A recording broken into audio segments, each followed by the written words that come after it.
Hello everybody, HaloRV here, and today I wanted to do a similar type of video that I've done in the past when it relates to photography and also especially this Sigma lens right here. So I just wanted to kind of condense what I've learned over the past, it's been about a month and a half, and I'd say 500 plus photos have been taken through this Sigma lens, and I wanted to go through my experience with my first telephoto lens, what I've learned, and then also how you can use a lens like this or a budget, I guess, kind of lens like the Sigma 150 to 600 millimeter, and then what kind of pictures can you expect to get out of it, either just as a beginner or if you're looking for something different. I don't know. So let's jump right in. So first, I just want to start off saying I absolutely love this lens. For the money, I mean, you can find this used under $1,000. Depends on your camera mount, so prices do vary.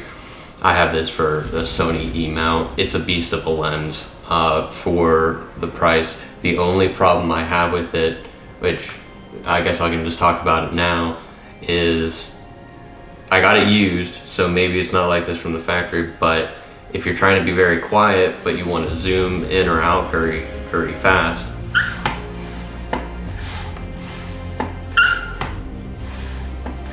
you get that high pitch kind of squeal. I do not like that squeal, but image stabilization on it is good. I forget how many stops it is, but it is relatively fine to shoot freehand, so it's not the end of the world. It's not an internal zoom, which again, I mean, that's probably part of the reason it has that little sound issue, but I like it nonetheless.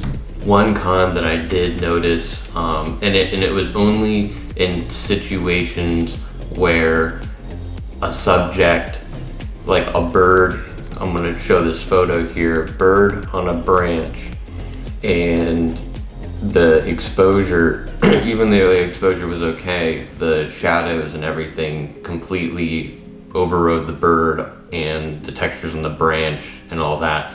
And so what I had to do was go in, bring up the shadows, and it looks okay. I was able to recover some of it, but then when you look a little bit closer, there is some fringing on the head of the bird, and if you didn't crop in, it's not that big of a deal. I did notice that on a couple different images, but I think some of that's also due to the situation that I was in, where lots of lenses are probably going to do that in the situation where the shadows are completely overcasting the subject. So some other photos that actually look really, really good I took were of some squirrels despite the circumstances, and I'll be throwing up some of these photos, also the settings that I was at,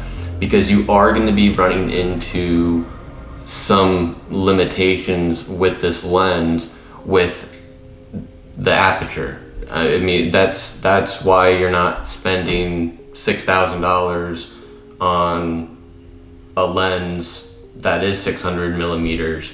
You're spending far less for a lens, and so you're going to be running into some of those situations where, I guess, light, even though to you or to some of your other lenses, you're going to be able to take photos just fine, but with this lens, you're going to, and you're going to want a higher shutter speed, which I can dive into here in a little bit, because when you're at 600 millimeters, you don't want to compensate too much by lowering the shutter speed, because if you do that, then it's hard to hold this thing steady. Even with the image stabilization, it's going to be very difficult to take sharp photos. So back to this squirrel photo, I had it underexposed. Since squirrels can move suddenly, I did have the shutter speed really high. I had it at 1250 of a second. And then the ISO, I had it at 6400, but it was pinged out at the top because that was the high end. I shoot on auto ISO, so I had it set from probably 100 to 6400, and I was able to recover this photo pretty well. Some of my edits look too vibrant, but this one turned out pretty good, and I was able to retain lots and lots of detail, except for some of the fur, because of the lack of light. You can see after it's zoomed in, some of the hair texture just is kind of blended together. It's not clear. Something that I absolutely love about this lens, and this isn't special to this lens in particular, but when you can set the focus distance, you can set it to not focus on anything within 10 meters. And that can actually give you some opportunities to get some cool effects when you're trying to shoot through brush, or you're trying to shoot through a fence at like a baseball game or something. And I was able to get this photo of my dog, Stella, which if you see any of my YouTube shorts, she's a superstar. I love her. Great photo of her. And I was able to get these little effects here of these leaves that just kind of framed around her, and that was because I was able to set that setting on the lens and get a really nice photo, and it was kind of unexpected, but when you start to utilize all the different tools you have to you in the field, you can start to get different images, and sometimes you come back with something that's unique. So I'm not a bird expert, so if I get some of these birds wrong or I don't know the names of them, don't get mad at me, just comment down below, and then I can learn more about birds. But shooting birds with this lens in good circumstances can produce some very, very good images. And I was able to get, I think it was some kind of woodpecker. I don't know what it is. I'm in Ohio, so I don't know what kind of different breeds and everything that there are up here. Again, let me know, because it would be interesting to know. This one, I'm at a focal length of fully extended 600 millimeters. And my shutter speed was actually a little bit lower than what I would have, what I would do now, because again, this was this was like the first day I think I was taking out the lens. I was able to get a good shot of this bird, and the aperture was at 6.3, which is its highest aperture. But the ISO, I do have a full frame camera. I have a Sony a7R4, and I did a video on that if you want to check that out.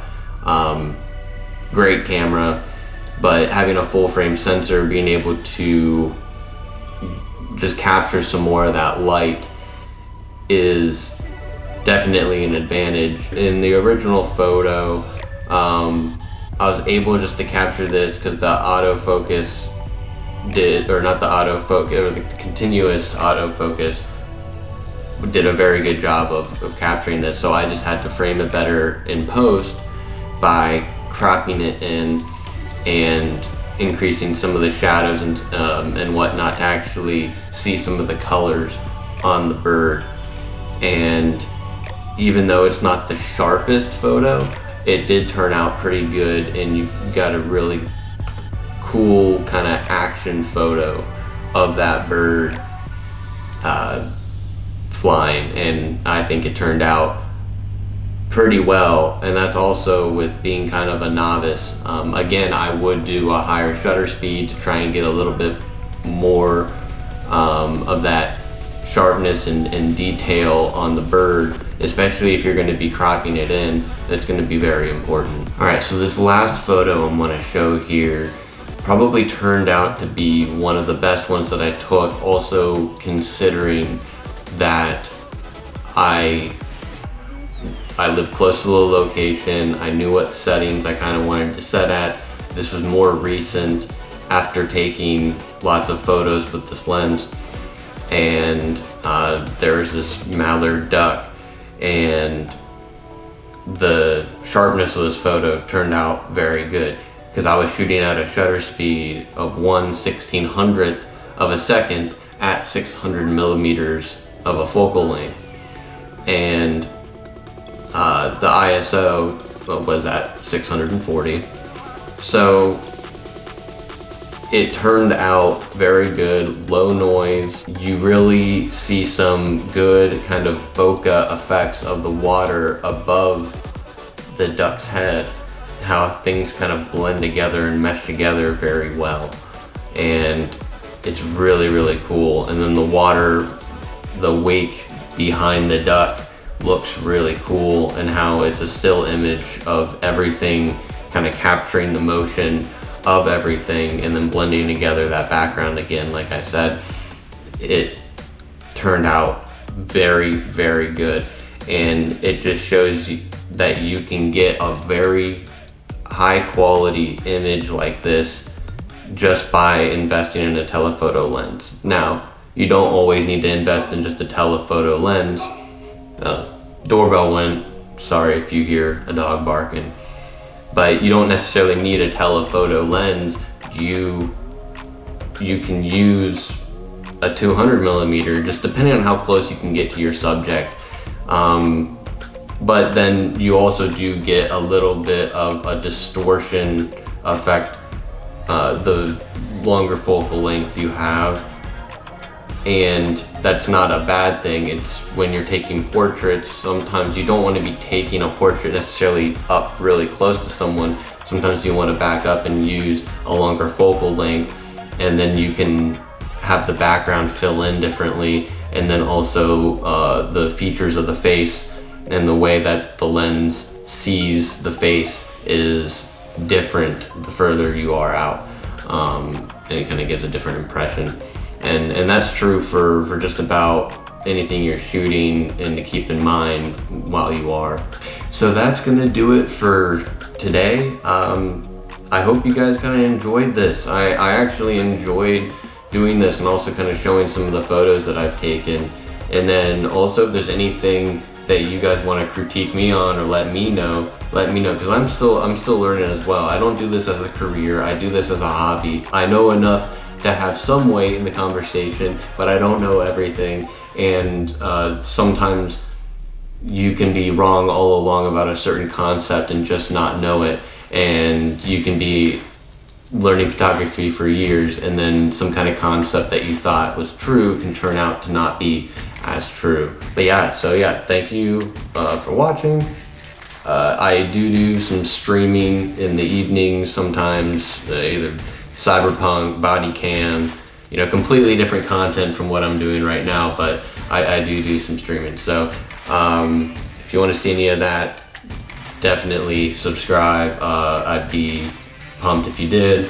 I appreciate it, appreciate the feedback. You guys are always super positive and informative, so yeah, let's just keep the good community growing and going good.